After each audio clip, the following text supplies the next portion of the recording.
지난 시간에 저는 다툼을 주제로 나누면서 다툼의 문제가 구함의 문제라고 말씀드렸습니다. 그러므로 갈등하고 분열하는 관계의 밑바닥에는 하나님께 구하는 신학의 한 축이 건강하지 못하다고 결론 내릴 수 있습니다. 그래서 이번 시간에는 건강하게 구하는 훈련 두 가지를 말씀드리겠습니다. 먼저 건강하게 구하는 훈련 첫 번째는 나의 추구를 끝까지 추적해보는 겁니다. 외우기 쉽죠? 추구를 추적한다. 제가 왜 여러분이 추구하는 바를 끝까지 추적하라고 말씀드렸냐면 우리의 바람이 여러 겹이기 때문입니다. 그래서 양파 껍질 벗기듯이 계속 벗겨야 합니다. 저는 전공을 설교를 하다 보니 설교에 굉장한 시간을 투자하는 편인데요.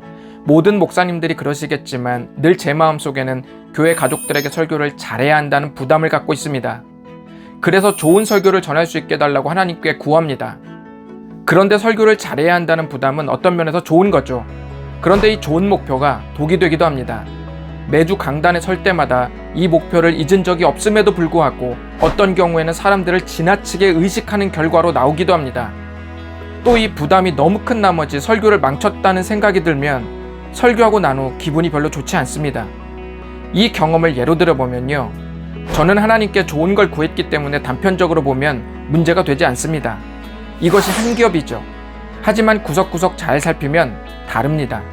제가 왜 사람을 지나치게 의식했을까요? 좋은 설교를 해야 한다는 부담이 하나님이 아닌 사람들에게 좋은 평가를 받고 싶은 마음에서 출발한 부담도 있다는 겁니다. 이것이 두 겹입니다. 또 설교하고 난 후 기분이 좋지 않은 이유는 설교의 주도권을 내가 쥐고 있다는 자기 중심성에서 출발했기 때문입니다. 이것이 세 겹입니다.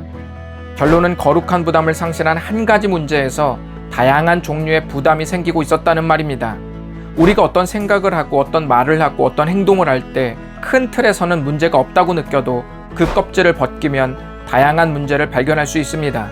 섬세한 부분에서 문제를 해부하려면 하나님의 도우심이 필요합니다. 그것이 위로부터의 지혜를 구해야 하는 이유입니다. 야고보서 4장 2절과 3절을 보시면 너희가 얻지 못함은 구하지 아니하기 때문이라고 말했고 또 구해도 받지 못함은 잘못 구하기 때문이라고 했습니다. 우리는 여기서 두 가지 문제를 발견하죠. 하나는 하나님께 마음이 상해서 아예 구하지도 않는 신앙이 된 것이고 또 한 가지는 하나님의 말씀도 듣지 않고 마구잡이로 구하는 신앙이 된 것입니다. 그런데 이 두 가지 현상이 하나님의 문제를 둘러싼 여러 겹과 같은 것입니다. 그래서 댄 맥카튼이라는 유명한 신학자는 믿음으로 구하지 않은 것이나 악한 동기로부터 열렬히 구한 것이 같은 영적 문제라고 했고 스칸 맥나이트도 동일한 영적 문제의 두 가지 외적 유형이라고 결론지었습니다. 구하지 않은 것도 결국 다른 것을 강하게 추구했다는 전제가 있고 정욕으로 열렬히 구한 것도 결국 하나님이 보시기에 믿음으로 구하지 않은 것과 별반 다를 것이 없습니다.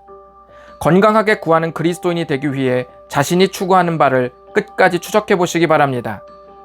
건강하게 구하는 훈련 두 번째는 시간과 싸우라는 것입니다. 긴 병에 효자 없듯이 오랜 시간 하나님께 구해도 문제가 해결되지 않을 때 지치기 시작합니다. 그때 하나님이 더디다는 생각이 들기 시작하고 구하는 신앙에 문제가 생길 수 있습니다. 그래서 여러분이 느끼기에 하나님의 역사가 너무 더디다는 생각이 드시면 하나님께 구하는 신앙에 문제가 생기고 있구나 라고 여기셔야 합니다. 우리가 몸에 이상한 징후를 느끼면 병원에 가는 것처럼 우리도 하나님의 말씀으로 우리를 진단해 볼 필요가 있습니다. 제가 말씀 한 구절을 읽어보겠습니다. 주의 약속은 어떤 이에 더디다고 생각하는 것 같이 더딘 것이 아니라 오직 너희를 대하여 오래 참으사 아무도 멸망치 않고 다 회개하기에 이르기를 원하시느니라. 이 말씀은 내가 누군가를 기다리고 있다는 구도에서 하나님께서 나를 오래 기다리셨다는 구도로 인생을 바라보게 만듭니다. 그러다 보면 내가 오래 참음의 최대 수혜자구나 라는 생각에 잠깁니다. 그렇게 시간이 흐르면 어느새 온전한 마음으로 다시 구하고 있는 여러분을 발견할 수 있을 것입니다. 디모데후서 3장에 보면 말세의 사람들이 인간성을 상실할 때 생기는 징후를 여러 가지 말하는데 그중 하나가 조급한 것입니다. 기다리지 못하는 거죠. 하나님을 기다리지 못하는 사람은 다른 사람도 기다리지 못합니다. 목회자가 성도의 연약함을 기다리지 못하고 성도가 성도의 연약함을 기다리지 못하면 이는 곧바로 갈등으로 이어집니다. 다툼이 일어나는 거죠. 시간이 필요한 사람들을 기다리는 사람은 하나님의 기다림에 동참하는 사람들입니다. 예수님께서 십자가에 못 박혀 죽으실 때 제자들은 떠났고 몇몇의 사람들만이 쓸쓸히 예수님의 죽으심을 애도했습니다. 그때 예수님의 시체를 달라고 요구한 사람이 있었습니다. 성경은 그의 요구가 매우 대담한 것이라고 했습니다. 당시 십자가에 처형당한 자를 공감하면 그 죄에 동조한다는 오해를 받을 수 있었습니다. 그는 존경받는 유대 지도자였고 돈이 많은 사람이었기에 그가 가진 모든 것을 잃을 수도 있었습니다. 그는 바로 아리마대 사람 요셉이었습니다. 이미 전세가 다 기울어버린 예수님의 편에서 무엇을 얻고 싶었던 것일까요?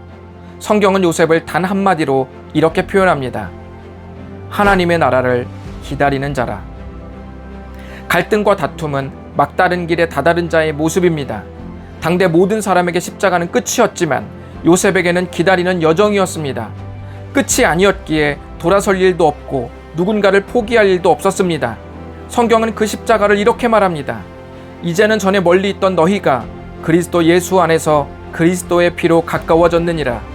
그는 우리의 화평이신지라. 둘로 하나를 만드사 원수된 것 곧 중간에 막힌 담을 자기 육체로 허시고.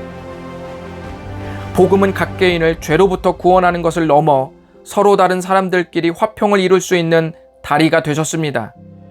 복음 안에서 우리가 무엇을 추구하며 살고 있는지 끝까지 추적해 보십시오. 그리고 시간의 승리자가 되셔서 하나님께 구하는 신앙이 늘 견고하기를 바라겠습니다.